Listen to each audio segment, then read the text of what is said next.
కళ్యాణదుర్గంలో భక్త కనకదాస విగ్రహాన్ని ఆవిష్కరించిన నారా లోకేష్. పాదయాత్రలో ఇచ్చిన వాగ్దానాలన్నింటినీ నెరవేరుస్తామని స్పష్టం.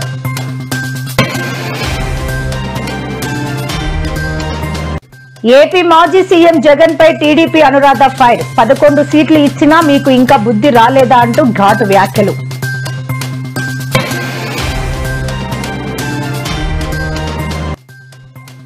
మీకు 48 గంటల టైం ఇస్తున్న అధికారులకు బండి సంజయ్ తీవ్ర హెచ్చరిక.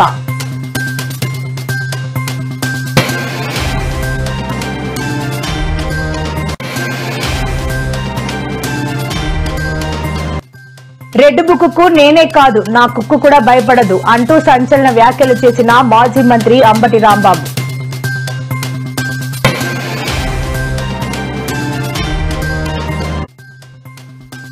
తిరుపతి జిల్లాలో డిప్యూటీ సీఎం పర్యటన. మామండూరులో మొక్కలు నాటిన పవన్ కళ్యాణ్.